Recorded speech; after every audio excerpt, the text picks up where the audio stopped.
فحزن آدم لما فاته من الأنس بأصوات الملائكة وتسبيحهم إلى آخر الحديث شفيعنا رسول الله.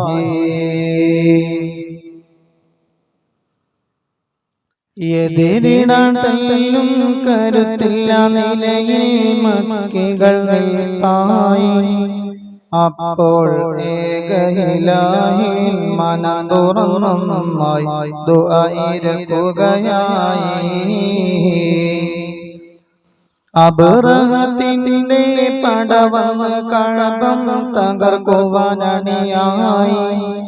അപ്പോൾ അബാബില കിളികൾ വട്ടമിട്ട് പറന്ന് നജ്ഹദ് വെളിവായി. പടതിരയൊത്ത് ഒരു പിടിയാനയും മുന്നിൽ വരവായി. വേഗം പഴുതുകൾ നോക്കി കഅബം തകർക്കാൻ മക്കയിലണവായി.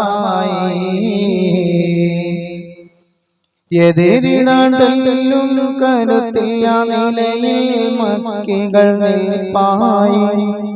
അപ്പോൾ ഏകയിലാഹിൻ മറം തുറന്നൊന്നായി ദുആയിരക്കുകയായി.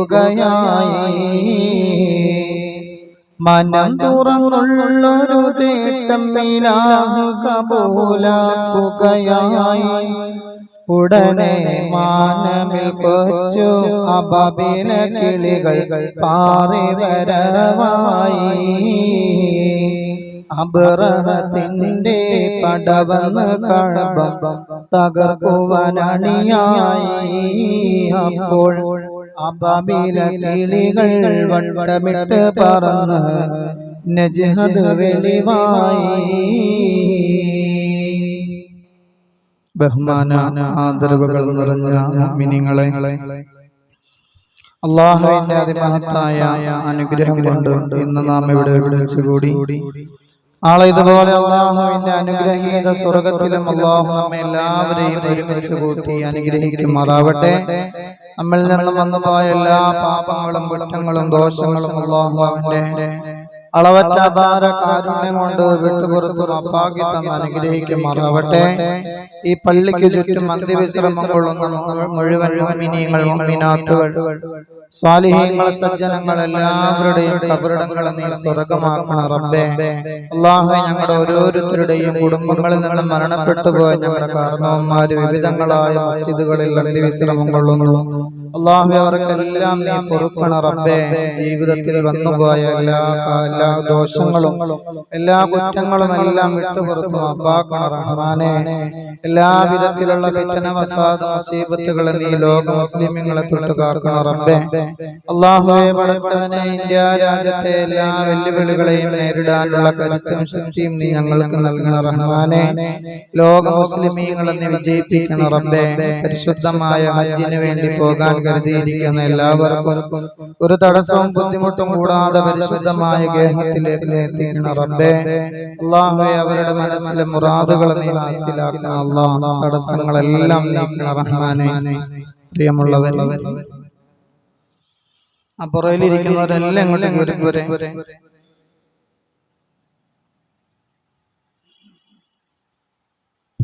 പിള്ളേരൊക്കെ അങ്ങോട്ട് കയറി പോരെ, ഇങ്ങോട്ട് കയറി പോ. എല്ലാവരും ഇങ്ങോട്ട് കയറി. വെള്ളിയാഴ്ചയാണ്, നല്ല സമയമാണ്. എന്തിനാ നമ്മൾ നല്ല കാര്യത്തിന് പഠിക്കണം? എന്തായാലും നമ്മൾ പള്ളിയിലേക്ക് വന്നേക്കുക. നിസ്കരിക്കാനും അല്ലാഹുവിനെ ഇബാദത്ത് ചെയ്യാൻ വേണ്ടി വന്നേക്കുമല്ലേ. പിന്നെ നമ്മൾ എന്തിനു പുറകെ പോകണം? നമ്മളെ ഇസ്സത്തുള്ളവരാണ്. ഞാനും നിങ്ങളും ഈ ഒരു നിലക്ക് ഇവിടെ എത്തിയത് അള്ളാഹുവിനും അവന്റെ റസൂലിന്റെയും ഇസ്സത്ത് കൊണ്ട്. ഈ ഭൂമിയിൽ ഏറ്റവും കൂടുതൽ ഇസ്സത്ത് അള്ളാഹുവിനും അവന്റെ റസൂലിനുമാണ്. അതുകൊണ്ട് ആ നബിയുടെ ഉമ്മത്തായ നമ്മൾ എന്തിന് താഴേക്ക് പോകണം? നമ്മൾ എന്തിന് പുറകോട്ട് പോകണം? നമ്മൾ മുന്നിലേക്ക് കയറി വരേണ്ടവരാണ്.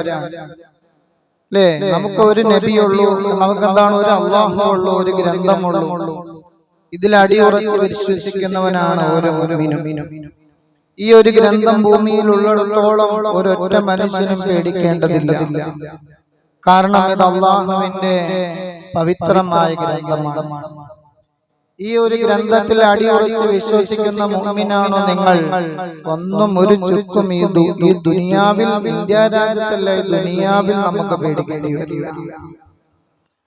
അതിനോടുള്ള വിശ്വാസം കുറയുമ്പോഴാണ്, നമ്മുടെയൊക്കെ ഈമാനിന് കോട്ടം വരുമ്പോഴാണ് നമുക്ക് പല പ്രതിസന്ധികളും പ്രയാസങ്ങളും നേരിടേണ്ടി വരുന്നത്.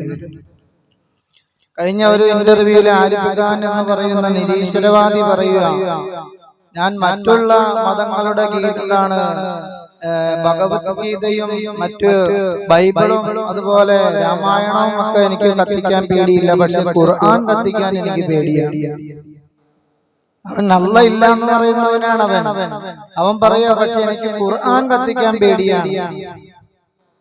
മറ്റുള്ള ഏത് മതത്തിന്റെ ഗ്രന്ഥവും എനിക്ക് കത്തിക്കുന്നതിന് ഒരു പേടിയില്ല. കാരണം ബൈബിള് 2000 ലോകം അവസാനിക്കുന്നു പറഞ്ഞിട്ട് അവിടുത്തെ മാറ്റം വരുത്തി എഴുതി തിരുത്തിയൊക്കെ പോപ്പ് പറയുന്നതും മറ്റൊരു പറയുന്നതും എല്ലാം അനുസരിച്ച് മാറ്റങ്ങൾക്ക് വിധേയമായ ഗ്രന്ഥമാണെങ്കിൽ ഖുർആൻ അന്നും ഇന്നും ഒരേ സ്റ്റാൻഡിൽ തന്നെ നിൽക്കുന്നു. അതുകൊണ്ട് ഖുർആൻ എനിക്ക് കത്തിക്കാൻ പേടിയാണ്. അല്ല ഇല്ല എന്ന് പറഞ്ഞു.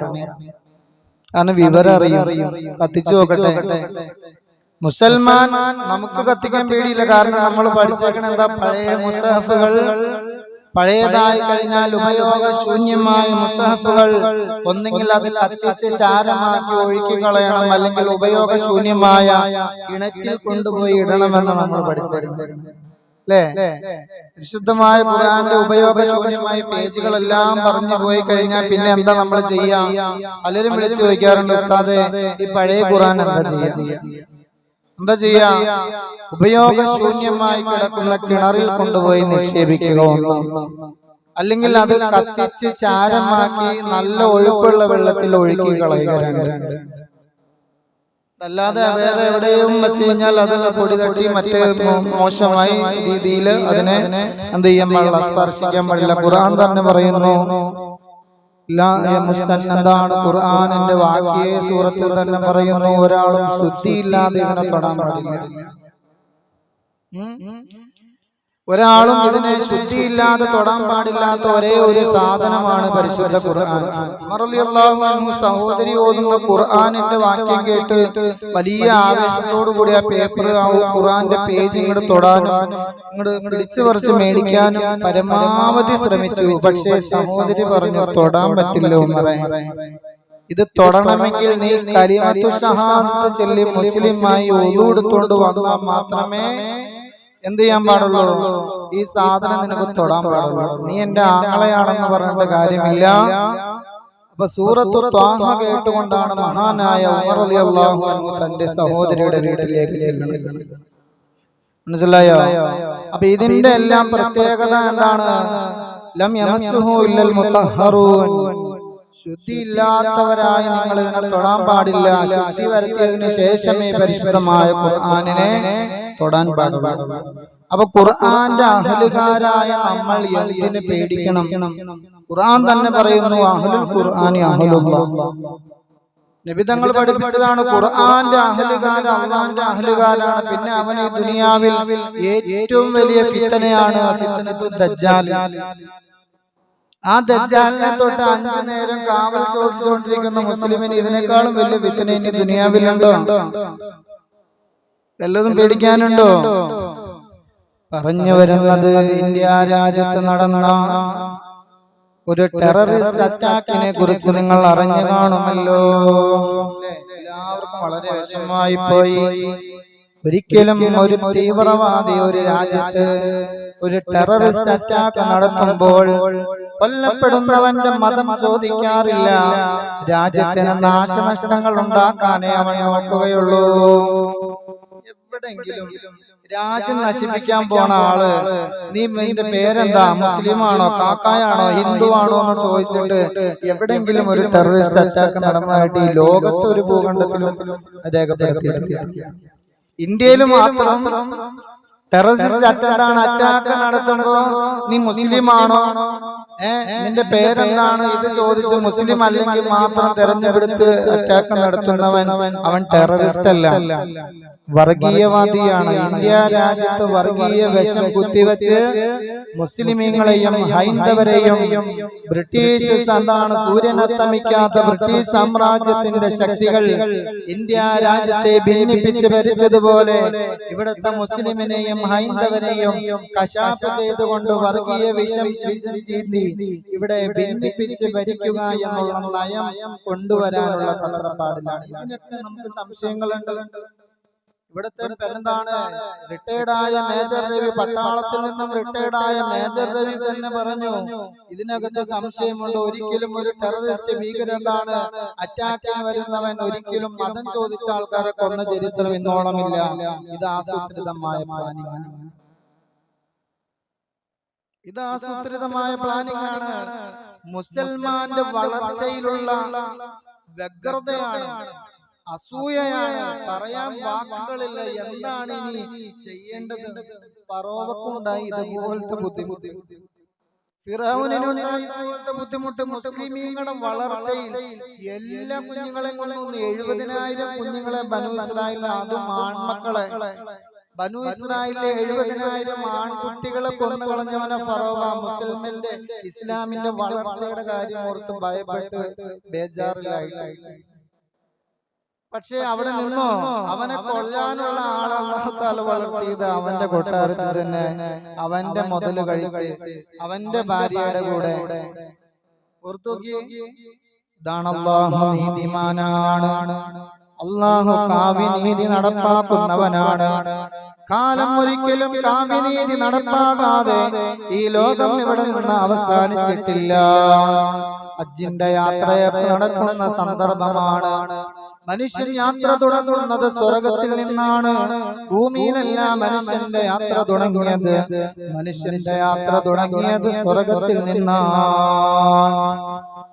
സ്വർഗത്തിലാണ് മനുഷ്യനുണ്ടായത്. ഭൂമി മനുഷ്യന് വസിക്കാൻ പറ്റിയ സ്ഥലമായത് എങ്ങനെയാ? കേട്ടോ നിങ്ങൾ, ഭൂമിയിൽ ആദ്യമായി എത്തിയത് ആദം നബിയാണ്. ഭൂമിയിലെത്തിയ ആദം നബിക്ക് എല്ലാ സ്വർഗീയ അനുഭൂതികളും ഇല്ലാതായി. മനുഷ്യൻ അല്ലാഹു പഠിച്ചത് എവിടെയാണ്? സ്വർഗത്തിലാണ്, ഭൂമിയിലല്ല. പിന്നെ എങ്ങനെയാണ് ഭൂമി അതിനു വേണ്ടി സജ്ജീകരിച്ചത്? സ്വർഗത്തിൽ പഠിച്ച ആദം നബിയെ ഭൂമിയിലേക്ക് ഇറങ്ങിയപ്പോൾ ആദം നബിക്ക് സ്വർഗീയ അനുഭൂതികൾ നഷ്ടമായി. എങ്ങനെയാണ് സ്വർഗത്തിലേക്ക് തിരിച്ചു പോകാൻ മനസ്സ് വെമ്പൽ കൊണ്ടു പടച്ചവനെ? എന്തൊരു സുഖമായിരുന്നു സ്വർഗത്തിൽ, എന്തൊരു സന്തോഷമായിരുന്നു സ്വർഗത്തിൽ, എന്തൊരു സമാധാനമായിരുന്നു സ്വർഗത്തിൽ. ഞാൻ ജനിച്ചത് സ്വർഗത്തിലല്ലേ അല്ലാ. സ്വർഗത്തിലേക്ക് തിരിച്ചു പോകാൻ ആദം നബിക്ക് വല്ലാത്ത വെമ്പലായിരുന്നു. സ്വർഗം സമാധാനത്തിന്റെ കേന്ദ്രമായിരുന്നു. സമാധാനത്തിന്റെ ഗ്രഹമായിരുന്നു സ്വർഗം. ഒരു ബുദ്ധിമുട്ടോ പ്രയാസമോ ഒന്നും തന്നെ അനുഭവിക്കാതെ എല്ലാ സുഖങ്ങളും സ്വർഗത്തിലുണ്ട്. ഖുർആൻ പറയുന്നു, വലിമൻ ഖാഫ മഖാമ റബ്ബിഹി ജന്നതാൻ ഫബിഅയ്യി ആലാഇ റബ്ബികുമാ തുകദ്ദിബാൻ. മണവാളൻ എന്ന് വിശേഷിപ്പിച്ച പരിശുദ്ധമായ ഖുർആനിന്റെ സൂറത്ത് അർ-റഹ്മാൻ എടുത്തു നോക്കുമ്പോൾ അതിൽ കാണാൻ സാധിക്കും വജനൽ ജന്നത്തൈനിദാൻ. ആഗ്രഹിക്കുന്നവന്റെ അടുത്തേക്ക് പഴവർഗ്ഗങ്ങൾ തിങ്ങി നിൽക്കുന്ന പൂക്കൊലകൾ അവന്റെ അടുക്കലേക്ക് തൂങ്ങി വരുന്നത് നിങ്ങൾക്ക് കാണാൻ സാധിക്കും. അർ-റഹ്മാൻ എടുത്തൊന്ന് നോക്കൂ, ഓതി നോക്ക്. അതിന്റെ പരിഭാഷ എടുത്തൊന്ന് കേട്ടു നോക്ക്. അതിന്റെ പരിഭാഷ ഒന്ന് വായിച്ചു നോക്ക്. കേൾക്കുന്നവർക്കും കാണുന്നവർക്കും സന്തോഷിക്കുന്നവർക്കും അത് മതിയാകുമെന്നാണ് സ്വർഗത്തിന്റെ എല്ലാ സുഖങ്ങളും വിശദീകരിക്കുന്നതാണ്. ആഗ്രഹിക്കുന്ന എന്റെ അടുക്കലേക്ക് സ്വർഗീയ പഴങ്ങൾ ഇങ്ങനെ തനിയെ വചനൽ ജന്നത്തൈനിദാൻ അവനിലേക്ക് ഇങ്ങനെ അടുത്തടുത്ത് വരുമെന്നാണ്. ഒരു കഷ്ടപ്പാടുമില്ല, പറിച്ചു തിന്നുക മാത്രമാണ്. ആദം നബി സ്വർഗത്തിലേക്ക് തിരിച്ചു പോകാൻ ആഗ്രഹിച്ചു. എന്തുകൊണ്ടെന്നറിയുമോ? അസമാധാനത്തിന്റെ സ്ഥലമാണ്. എന്താണ് ഭൂമി എന്നത്? അസമാധാനത്തിന്റെ സ്ഥലമാണ്, സമാധാനത്തിൻ്റെതല്ല. സ്വർഗത്തിൻ്റെതായിരുന്നു സ്വർഗം. എന്താണ് സ്വർഗം എന്നത്? ശാന്തിയുടെയും സമാധാനത്തിന്റെയും വിദ്വേഷമില്ലാത്ത പകയില്ലാത്ത ഒരു നാടായിരുന്നു സ്വർഗം. എങ്കിലും സമാധാനമുള്ള സ്വർഗീയ പരിമളമുള്ള ഒരു സ്ഥലം, ഒരു പ്രദേശം ഭൂമിയിൽ ഉണ്ടാക്കാൻ ആദം നബി അലൈഹിസ്സലാത്തു വസ്സലാം ആഗ്രഹിച്ചു. ആദം നബി അതിനെ പറ്റി പറയുന്നു, അല്ലാഹുവിനോട് പരാതി പറഞ്ഞു. ആദം നബിയെ, മനുഷ്യനെ ഭൂമിയിൽ എന്താണ് സ്വർഗത്തിൽ ആദം നബി അല്ലാഹു തആല വലിയ എല്ലാ രാജ്യത്തു നിന്നും എന്താണ് ആദം നബിയെ പടക്കാൻ വേണ്ടി കളിമണ്ണ് കൊണ്ടുവന്നതാണ്. അങ്ങനെ എല്ലാ രാജ്യത്തു നിന്നും കൊണ്ടുവന്നു. അതുകൊണ്ട് എല്ലാ ജാതി കളറുള്ള മനുഷ്യരും ആദം നബിയിൽ നിന്നുണ്ടായി. അങ്ങനെ സ്വർഗത്തിൽ നിന്നും ഭൂമിയിലേക്ക് വന്ന ആദം നബിക്ക് ഭൂമിയിലെ കഷ്ടപ്പാടും വെയിലും പ്രയാസവും ഒക്കെ അനുഭവിച്ചു കഴിഞ്ഞപ്പോ ആദം നബി അല്ലാഹുവിനോട് ഒരു പരാതി പറഞ്ഞു.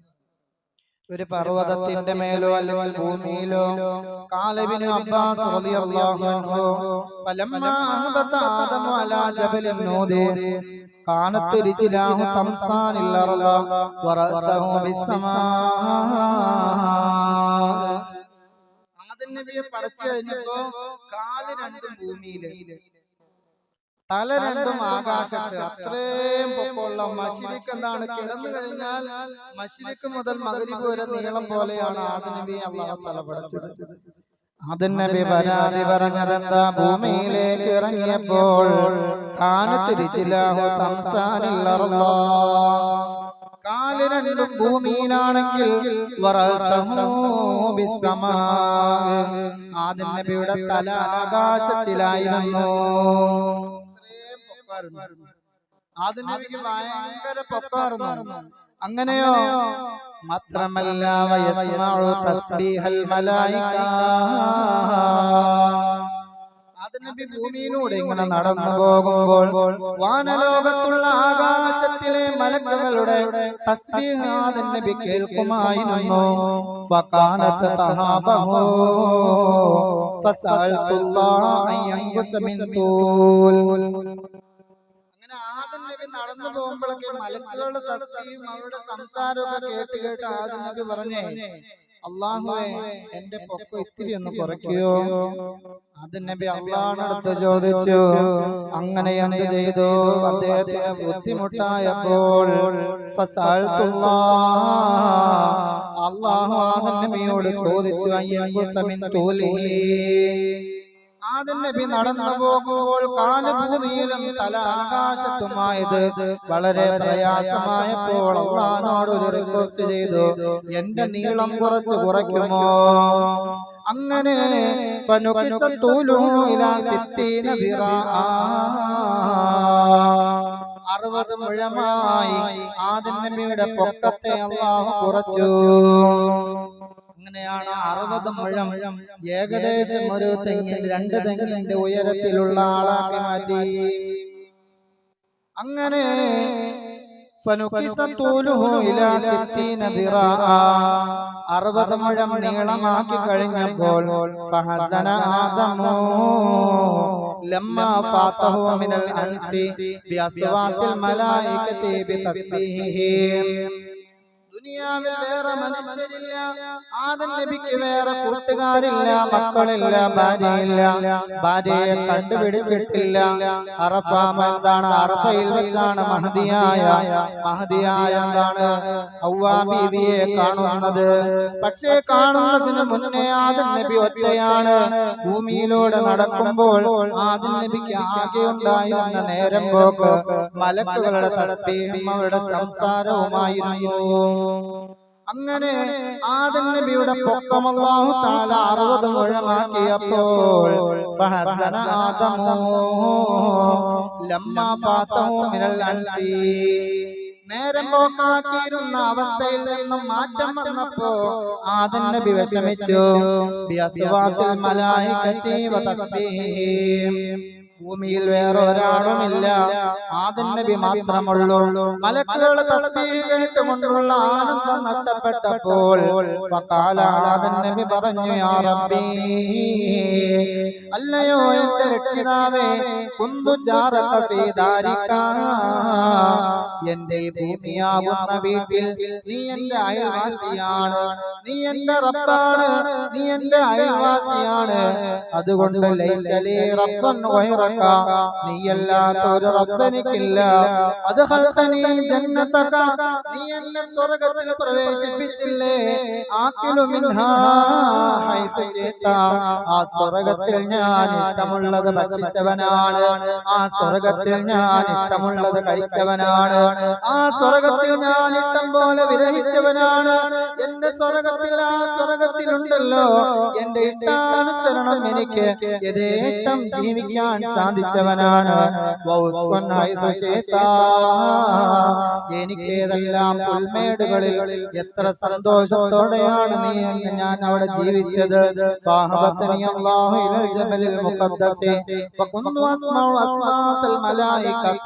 സ്വർഗ്ഗത്തിന്റെ പർവ്വതങ്ങളിൽ കൂടി ഞാൻ നടന്നു പോകുമ്പോൾ അവിടെയുള്ള മലക്കുകളുടെ സൗണ്ടുകൾ ഞാൻ കേൾക്കുമായിരുന്നു. സ്വർഗ്ഗത്തിന്റെ പരിമളം എനിക്കുണ്ടായിരുന്നു.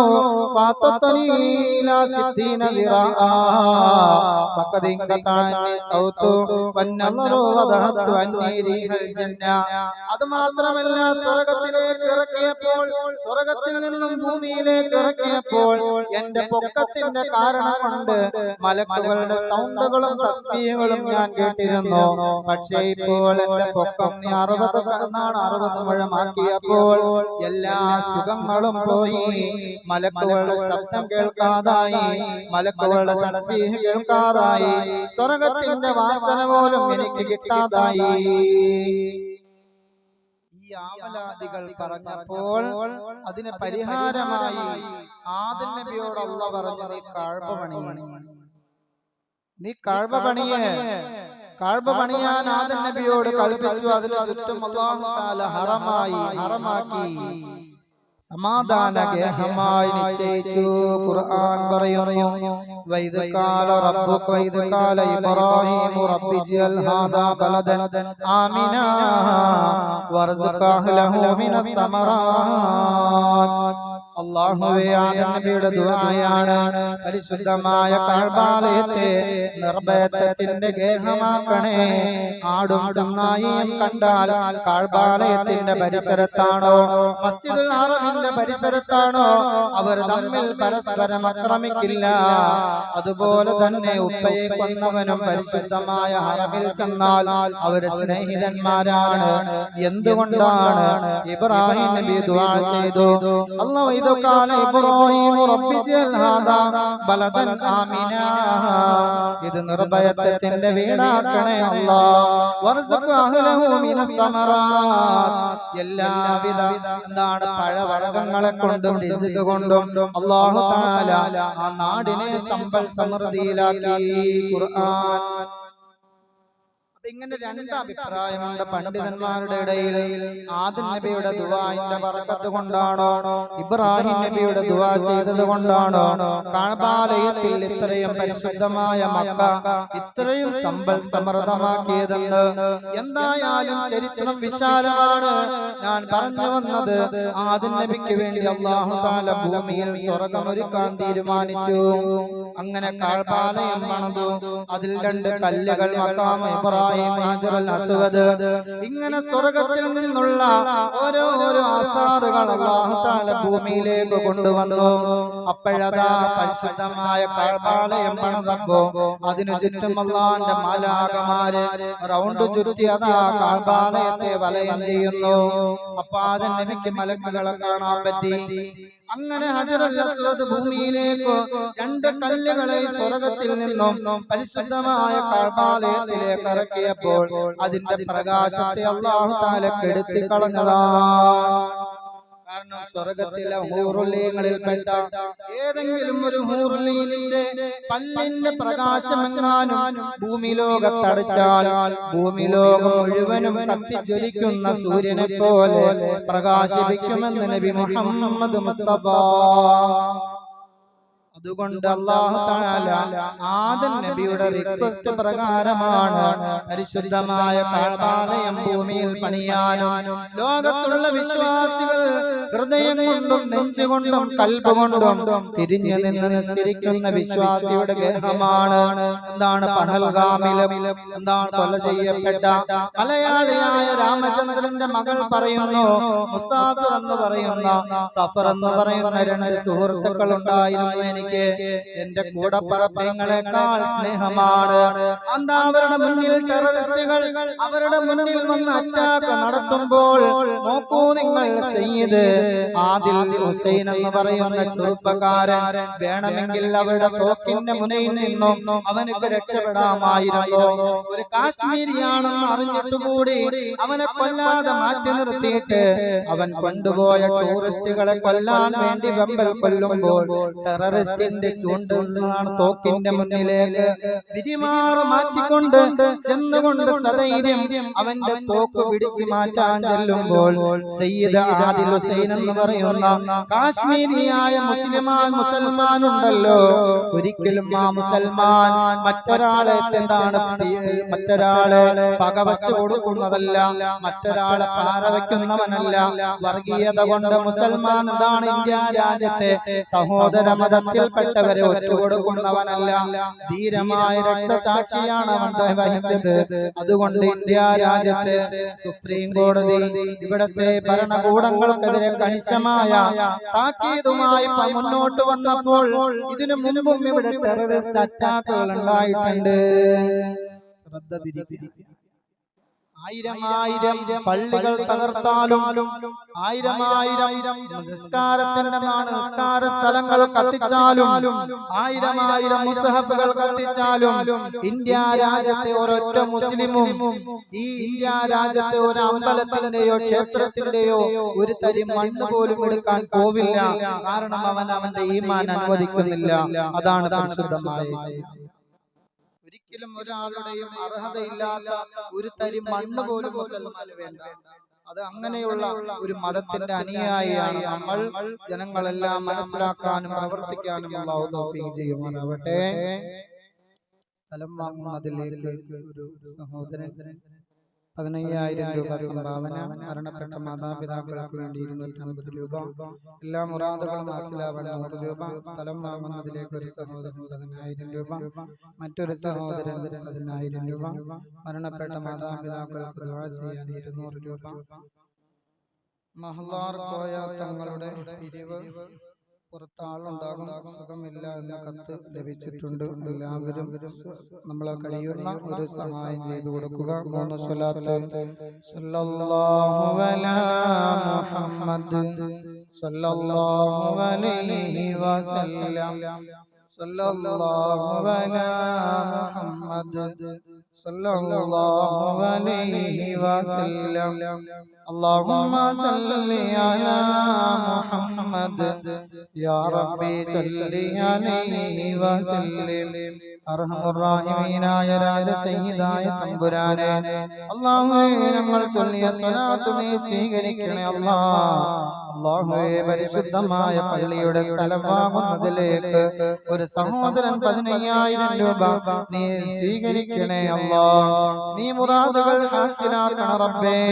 എന്തെന്ത് മുറാദാണെങ്കിലും നീ സഫലീകരിക്കണേ എന്തെന്ത് രോഗമാണെങ്കിലും നീ ശിഫയാക്കണേ എന്തെല്ലാം മനസ്സിൽ മുറാദുകൾ വെച്ചുകൊണ്ടാണോ പള്ളിക്ക് സംഭാവന ചെയ്തത് നീ സ്വീകരിക്കണേ നീ പാഴാക്കല്ലേ അല്ലാഹുവേ. ജാരിയായ സ്വതക്കയാക്കണേ റബ്ബേ. പള്ളിക്ക് ഒരു സഹോദരൻ 10,000 രൂപ, മറ്റൊരു സഹോദരനും 10,000 രൂപ നീ സ്വീകരിക്കണേ റബ്ബേ. അല്ലാഹുവേ, ശാരീരികമായി വല്ല പ്രയാസങ്ങൾ അനുഭവിക്കുന്നവരാണെങ്കിൽ ഈ സ്വതക്കയുടെ മഹത്വം കൊണ്ട് നീ ശിഫയാക്കണേ റബ്ബേ. ഈ സ്വതക്കയുടെ മഹത്വം കൊണ്ട് നീ സലാമത്താക്കണേ അല്ലാ. മക്കളെ അനുഗ്രഹിക്കണേ അല്ലാ, കുടുംബങ്ങളെ അനുഗ്രഹിക്കണേ അല്ലാ, ജോലിയിൽ ബറക്കത്ത് ചൊരിയണേ അല്ലാ, വരുമാന മാർഗങ്ങളിൽ ബറക്കത്ത് ചൊരിയണേ റബ്ബേ. അല്ലാഹുവേ, ആരുമില്ലാത്ത മത്സരയിലുള്ള നിന്റെ ഹബീബിന്റെ ചാരത്തണയുന്ന മുത്തഖീങ്ങളിൽ പെടുക്കണേ അല്ലാ. മരണപ്പെട്ട മാതാപിതാക്കൾക്ക് നീ സ്വർഗം കൊടുക്കണേ അല്ലാ. ദുനിയാവിൽ ചെയ്തു പോയ പാപങ്ങൾ പൊറുക്കണേ റബ്ബേ. എല്ലാ മുറാദുകളും ഹാസിലാക്കണേ റബ്ബേ. സദഖ ചെയ്ത ആരെയും നീ പാഴാക്കല്ലേ അല്ലാ. അല്ലാഹുവേ, പള്ളിക്ക് ചുറ്റും അന്ത്യവിശ്രമം കൊള്ളുന്ന മുഅ്മിനീങ്ങൾ മുഅ്മിനാത്തുകൾ എല്ലാവർക്കും നീ പൊറുക്കണേ അല്ലാ. എല്ലാവരും പാപികളാണ്, ദോഷികളാണ്, നീ പൊറുക്കണേ അല്ലാ. അല്ലാഹുവേ, പ്രാവശ്യം ഹജ്ജിന് പോകാൻ ഉദ്ദേശിച്ചിരിക്കുന്നവരെ നീ അനുഗ്രഹിക്കണേ റബ്ബേ. എല്ലാ തടസ്സങ്ങളും നീക്കണേ അല്ലാ, എല്ലാ പ്രയാസങ്ങളും നീക്കണേ അല്ലാ. അല്ലാഹുവേ, അവരുടെ വരുമാന മാർഗങ്ങളിൽ ബറക്കത്ത് ചൊരിയണേ റബ്ബേ. അല്ലാഹുവേ, പള്ളിയിലേക്ക് ഇതുവരെ സ്ഥലം വാങ്ങാൻ വേണ്ടി ആരെല്ലാം സഹായിച്ചിട്ടുണ്ടോ എല്ലാവരെയും നീ സ്വീകരിക്കണേ അല്ലാ. ആരെയും പാഴാക്കല്ലേ റബ്ബേ. ബക്കറ്റ് പിരിവിൽ പൈസ ഇടുന്ന മുഴുവൻ ആളുകളെയും നീ അനുഗ്രഹിക്കണേ അല്ലാ. അതെല്ലാം നീ സ്വീകരിക്കുന്ന സദഖയാക്കണേ അല്ലാ. അല്ലാഹുവേ, അതിന്റെ എല്ലാം ബറക്കത്ത് കൊണ്ട് അവരുടെ കുടുംബങ്ങളിൽ സന്തോഷം കൊടുക്കണേ റബ്ബേ. ഉസ്താദുമാർക്ക് ഭക്ഷണം തരുന്നവരെ നീ അനുഗ്രഹിക്കണേ അല്ലാ. ഈ നാടിനെ എല്ലാ നിലക്കും നീ ഖൈറിലും ബറക്കത്തിലുമാക്കണേ അല്ലാ. സമ്പൽ സമൃദ്ധിയിലാക്കണേ റബ്ബേ. എല്ലാവരുടെയും വരുമാന മാർഗങ്ങളിൽ നീ ബറക്കത്ത് ചൊരിയണേ അല്ലാ. അല്ലാഹുവേ, സുഖമില്ലാത്ത ഒരു സഹോദരൻ പ്രത്യേകമായി ദുആ ചെയ്യാൻ പറഞ്ഞിട്ടുണ്ട്. മുട്ടുവേദനയായിരുന്നു, ഹോസ്പിറ്റലിലായിരുന്നു. ശിഫയാക്കണേ അല്ലാ, ആഫിയത്ത് കൊടുക്കണേ അല്ലാ, ആരോഗ്യം കൊടുക്കണേ അല്ലാ. ഈ ഒരുമിച്ചിരിക്കുന്ന ഞങ്ങൾ ഓരോരുത്തരുടെയും എന്തെല്ലാം രോഗങ്ങളുണ്ടോ, പ്രയാസങ്ങളുണ്ടോ, എല്ലാം നീ ശിഫയാക്കണേ അല്ലാ.